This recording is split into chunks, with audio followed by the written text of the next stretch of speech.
His story,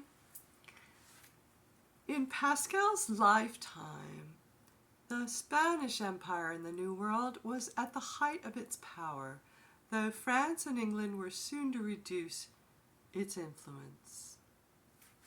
In the 16th century, which was called the Golden Age of the Church in Spain, for it gave birth to St. Ignatius of Loyola, St. Francis Xavier, St. Teresa of Avila, St. John of the Cross, St. Peter of Alcantara, St. Francis Solano, and St. Salvatore of Horta. Some of these I've had on my show in the past. So St. Pascal's Spanish parents were poor but pious, and between the ages of 7 and 24 he worked as a shepherd and began a life of mortification. He was able to pray on the job and was especially attentive to the church bell, which rang at the elevation during Mass. And Pascal had a very honest streak. He offered to pay owners of crops for any damage his animals had caused. In 1564, Pascal joined the Friars Minor and gave himself wholeheartedly to a life of penance. Though he was urged to study for the priesthood, he chose to be a brother. At various times, he served as porter, cook, gardener, and official beggar. Pascal was careful to observe the vow of poverty. He would never waste any food or anything given for the use of the friars. When he was porter, he took care of the poor coming to the door. He developed a reputation for great generosity. The friars sometimes tried to moderate his liberality. Pascal spent his spare moments praying before the Blessed Sacrament. In time, many people sought his wise counsel. People flocked to his tomb immediately after his burial, and miracles were reported promptly. Pascal was canonized in 1690 and was named patron of Eucharistic congresses and societies in 1897, which the Catholic Church is having again a Eucharistic Congress after many years. So we are going to pray and ask Saint Pascal Baylon to intercede for us. And they give a nice reflection. So prayer before the Blessed Sacrament occupied much of St. Francis's energy, St. Francis of Assisi, but most of his letters were to promote devotion to the Eucharist. And Pascal shared his concern. An hour in prayer before our Lord in the Eucharist could teach us all a great deal. Some holy and busy Catholics today find that their work is enriched by those minutes regularly spent in prayer and meditation before our Lord. Saint Pascal Baylon is also the patron of shepherds as well as Eucharistic congresses and societies. So thank you, Saint Pascal, and please look into him further. We pray to Saint Pascal Baylon to please open our eyes of humility and our ears to mercy and our heart to the wisdom and knowledge of our Lord crucified and now present in every tabernacle of every Catholic church in the world. And may we go before you and visit you often and present ourselves, our needs, the world's needs, and all will be well. Amen. Okay, time for birthday celebration. On to the remaining birthdays in May. see that? Completely forgot the funnies. So I want to present a couple of them. So I want to talk about coincidence because I had a visitor a while back, a member of my family, my brother. And with his stay, he brought along such wonderful coincidence. He was interested in watching a couple movies with me, and one of the movies we watched, there was a scene with a bird, and that's why I'm bringing it up. There was a woodpecker at the windowsill in the movie, and it would come and wake the poor fellow up, and sort of regularly. And next morning, a woodpecker came to my windowsill and starts pecking right there. I mean, it was just too coincidental. And my brother has a term for it. He calls it pronoia. When things are, you're not paranoid, you're pronoia,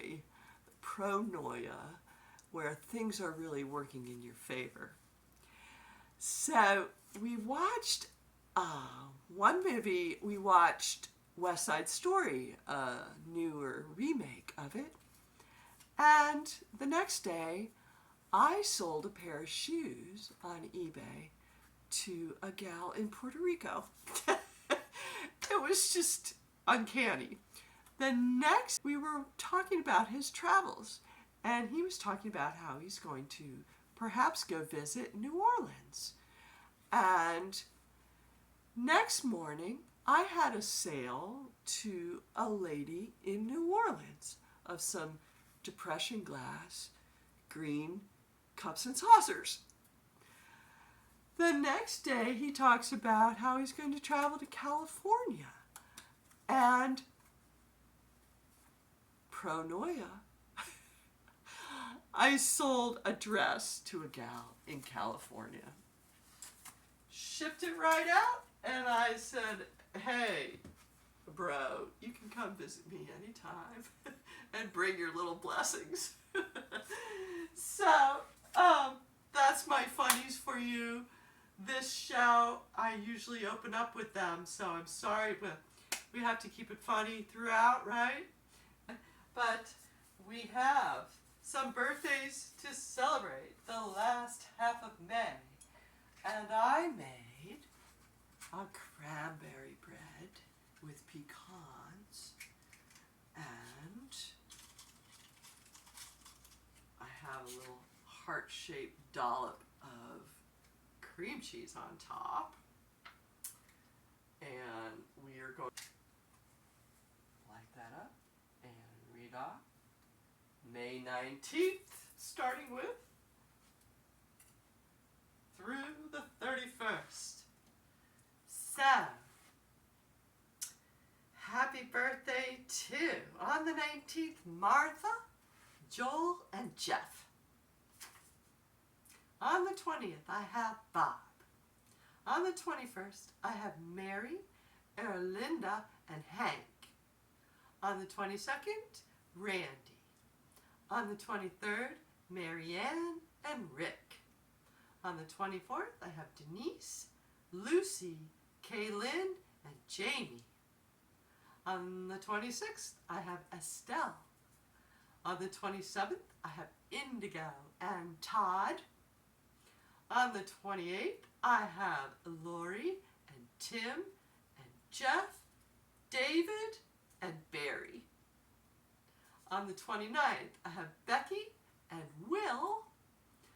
And the 31st, I have Anna, Gary, Daniel, and Pat. All special May babies. Happy birthday to you. And we're going to do a little, we're going to go out with a little chicken song, since it's a birdie bird.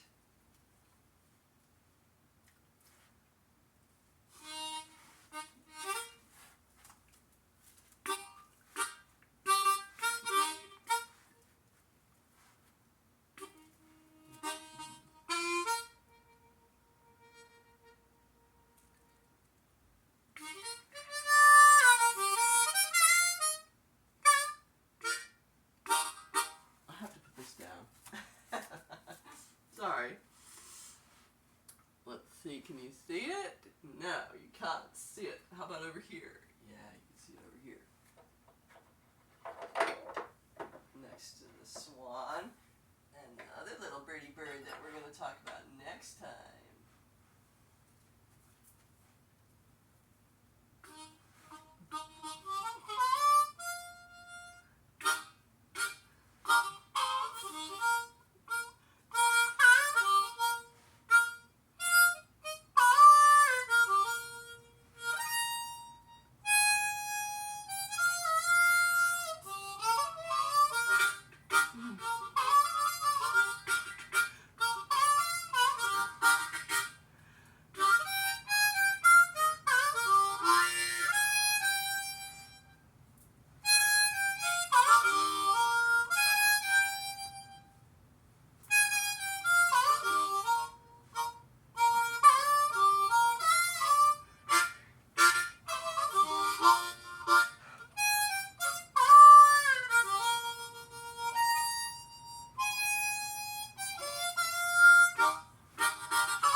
Happy birthday, everybody.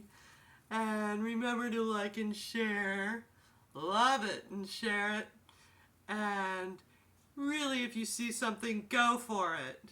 And let's help those most in need with the proceeds. And let's make a wish and a prayer.